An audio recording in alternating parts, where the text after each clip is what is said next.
पहले जब भी हमारा सत्संग शुरू होता था साधना चैनल पे, और 10-20 फोन आ करते गाली देने वालों के, तुम क्या बकवास कर रहे हो, तुम ब्रह्मा विष्णु महेश के माता पिता बता रहे हो, ये भगत कहा करते जी ऐसे हो रहा, माँ भी चलने दो, तुम बोलियो ना, भला बुरा सबका सह लो, आन दो टाइम।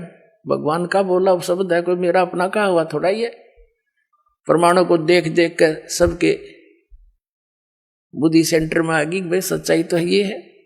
तो इसी आधार से इन शंकराचार्यों से इन्होंने जाके इंटरव्यू लिया, बड़ी मेहनत करी, और फिर उसको चलाया दास ने। फिर उनकी धोती सारे की कख नहीं पाया। अपने आत्माओं एक इंटरनेशनल स्तर के चैनल है दोनों, जी जागरण और ये साधना। डिश टीवी पे यू चल है, एयरटेल पे यू, और बाकी बहुत स्थानों पर केबलों पर आता है, और सब पे आध्यात्मिक ज्ञान चर्चा चला दी।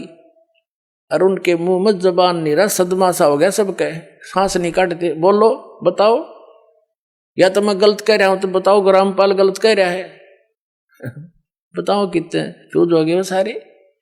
कहते हैं तारा मंडल बैठ कर चांद बड़ाई खावे, उदय भया जब सूरज का स्यों तारों छप जावे। और ज्ञान सब ज्ञानड़ी कबीर ज्ञान सो ज्ञाने, जैसे गोला तोब का अब करता चले मैदाने। अब ये सब मैदान छोड़कर भाग गए जितने संत हैं, बोलते क्यों ना, जवाब दो। तो इससे बुद्धिमान समाज समझ जाएगा कुछ दिन में कि कख नहीं इनके पास, और बुद्धिमता इन महापुरुषों की ये होगी। ये स्वयं कह दें भाई कोई बात ना। देखो वही सदग्रंथ है जिनको मान्य मानते थे, उन्हीं में प्रमाण दास ने दे दी। ये सच्चाई है तो इन्होंने भी कहना चाहिए इस बात को। और कोई इसमें हार जीत नहीं होया करती, हार जीत तब मूर्ख आदमी बना कर।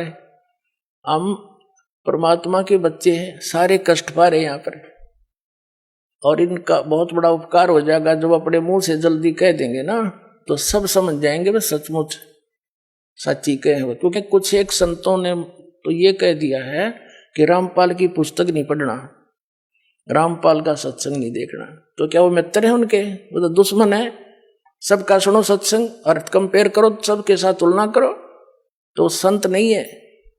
जैसे ईसा मसीह जी ने कहा था कि ये तुम्हारे जो गुरु हैं ये तुम्हें बहुत अच्छे लगते हैं, बड़े शरीफ दिखाई देते हैं, पर ये तुम्हारे दुश्मन हैं। ये भेड़ नहीं, ये भेड़िए हैं। तुम इनको भेड़ समझते हो, ये भेड़िए हैं, तुम्हारे जीवन का नाश कर रहे हैं। हरी नहीं बात था, उसको क्रश करवा दिया था। वो उपकारी आदमी था, और उन दुष्टों ने अपना, क्यों उसमें शिक्षा थी को नहीं, राजाओं को बका दिया, प्रजा को बका दिया, और उस महापुरुष को क्रश करवा दिया, उस महापुरुष को। और वही तरीका दास के साथ अपनाया था करुत्था कांड कराने के लिए। लेकिन अब मालिक का साथ था हमारे, और उसका वचन था, प्रमाण हमारे साथ थे, सीडी हमने बनाकर समाज में भेज रखी थी। तो वही काम दास के साथ करना था। करुत्था कांड झूठ झाट बोल कर, अफवाह फैला के, इतना अफवाह फैला दी जब समाज में मुझे मारने के लिए कि इसको मार भी देंगे तो जनता नहीं कहेगी ठीक हो गया, निकम्मा आदमी था, मारना चाहिए था। उसी उद्देश्य से उन्होंने फिर आक्रमण किया करोथा आश्रम पर। इस मुख्यमंत्री हरियाणा के भूपेंद्र सिंह हुड्डा के कहने से, क्योंकि ये भी आर्य समाजी है। और महर्षि दयानंद की पोल खोल दी, मैंने वेदों से तुलना कर दी उनके सत्यार्थ प्रकाश की, और इतना ही कहा था भाई आप इसको सत्यार्थ प्रकाश महर्षि दयानंद का लिखा हुआ मानते ही हो। और ये महर्षि दयानंद कहता है कि वेद सत्य है, वेदों में जो लिखा है वो मुझे मान्य है, और इसके अतिरिक्त मैं किसी की बात को स्वीकार नहीं करता। तो वेदों से तुलना कर दी कि महर्षि दयानंद कह रहा है कि परमात्मा पाप नाश नहीं कर सकता। ये दुर्वेद अध्याय नंबर 8 के श्लोक नंबर 13 में स्पष्ट किया है कि परमात्मा घोर पाप भी नाश कर दे साधक के। फिर वो भगवान के साथ जो पाप है नाश नहीं कर सकता, वो साबुन के साथ जो मैल नाश नहीं कर सकता, फिर साबुन भी क्यों कहते हैं उसको? ऐसे इसके ढेर सारे प्रमाण वेदों से ही कैंसिल कर दिया, यो कति फ्यूज हो गया।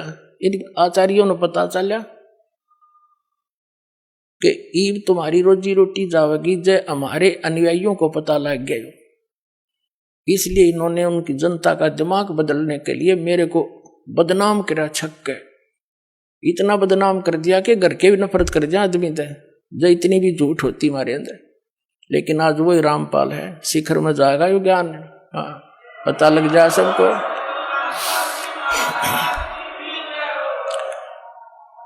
तो ये अब ये सफल नहीं हो सके। एक तो साथ कबीर समरस शक्ति हमारे है, और हम कति सारी साची और प्रमाणित बता रहे हैं, जिस कारण से ये ईब सांस घोट के बैठ गए, बिरानी क्वित पहुंच गए, आसपास भी नहीं है।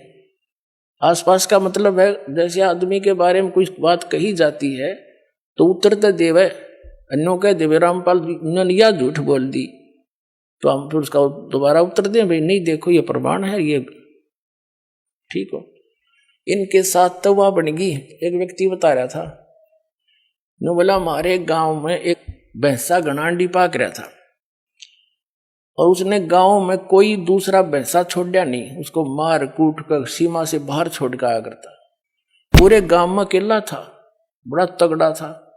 एक बार क्या हुआ कि ये हाथी लेकर आते हैं ना मांगने वाले, एक हाथी लेकर आ गए गांव में, और हमारे गांव में जोड़ खोद रखा था तालाब, उसमें बहुत गहरे गहरे गड्ढे बना देते थे गांव वाले मिलकर कि वर्षा होएगी पानी ज्यादा स्टोर हो जाएगा।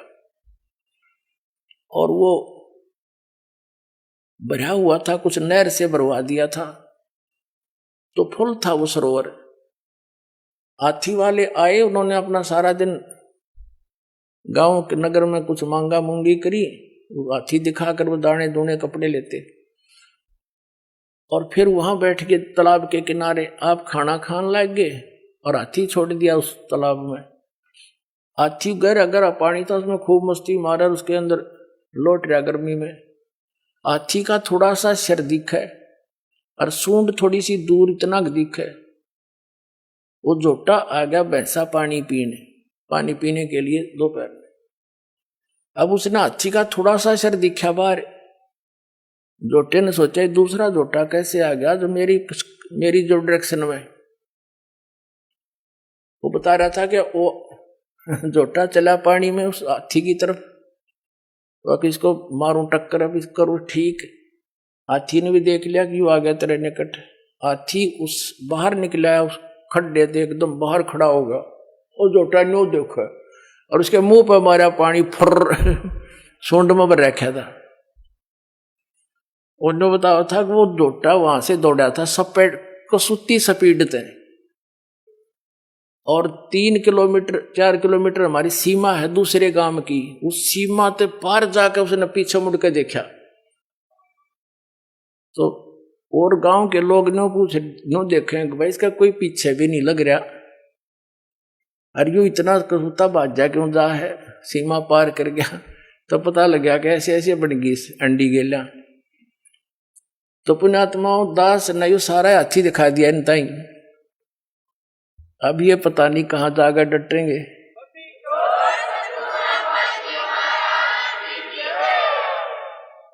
तो प्रसंग था कि परमात्मा ने आकर के यहां बताया है कि पुण्यात्मा तुम गलत स्थान पर फंस रहे हो, आप यहां के वासी नहीं हो, ये आपका स्थायी स्थान नहीं है, और आपको भी पता इस बात का तो स्थायी नहीं है। इसका विकल्प ये है कि जितने आप हो, आपके बच्चे, रिश्तेदार, रिलेटिव, उनको पूरी तरह समझाने की चेष्टा करो। भले ही वो एक बार ना माने, प्यार से दूसरी बार 5-10 दिन के बाद जाकर फिर स्टार्ट करे, 10 दिन के बाद फिर पहुंच जा, धीरे धीरे स्वाता जैसे उसको जितना स्वा उतने बोला, फिर चुप हो जाते, वो गाली भी दे बोला ही नहीं, क्योंकि हम सारे ऐसे थे, भ्रमित थे। और फिर धीरे धीरे यह बात आप पर समझ में आ जाएगी। तो इन बच्चों को भी मालिक के लाइन में लाओ। दास ने देखा है कि छोटे बच्चे इतने अच्छी आत्मा के थे, उन बच्चों ने नाम लिया, ज्ञान समझा, 15, 16, 20 वर्ष के।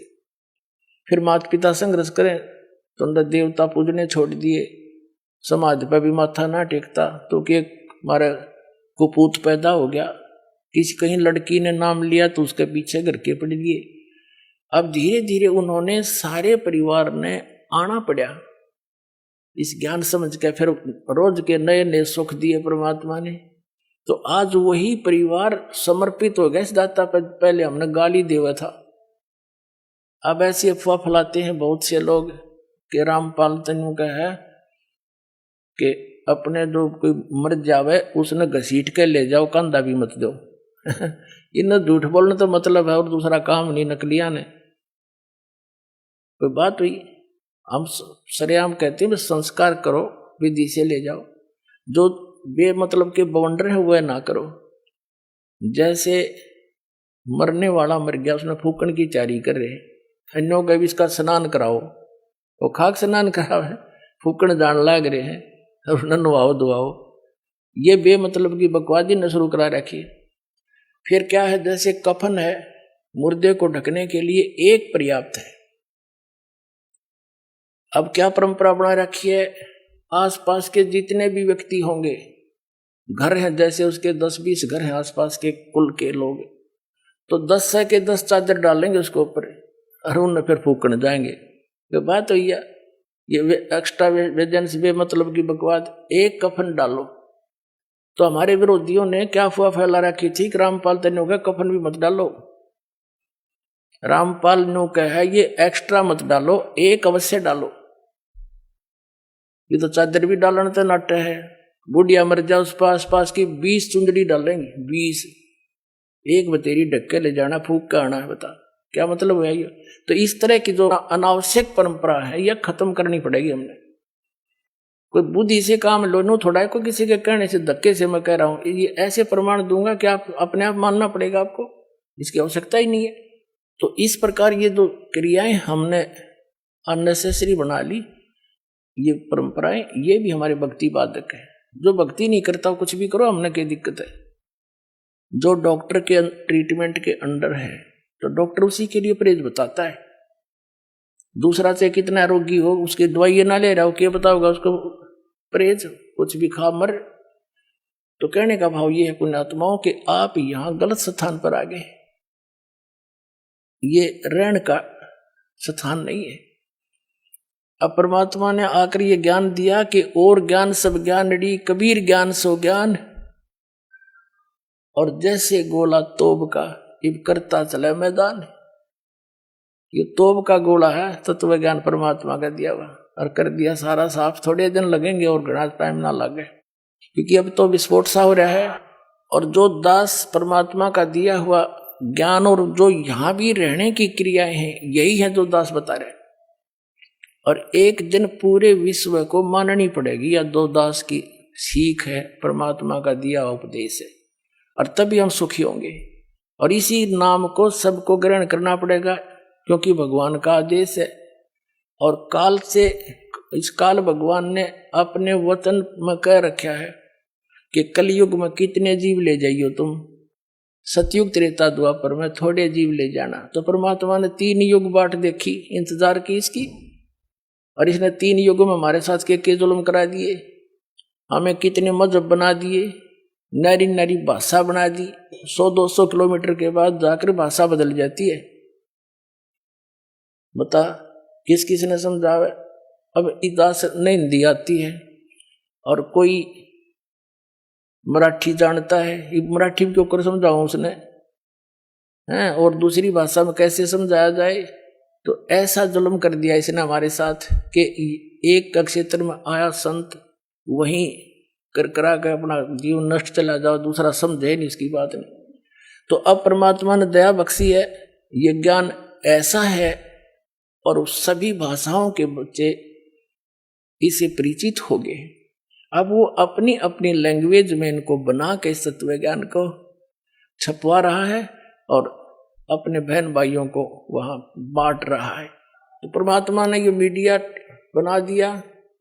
इसके अंदर भी एक बताते हैं कि ऐसा सॉफ्टवेयर बनने वाला है, कुछ बन भी गया है, कि वो किसी भी भाषा का हो सभी भाषाओं में वो उसको कन्वर्ट कर देता है। दिया भी दया परमात्मा ने करी आपके ऊपर।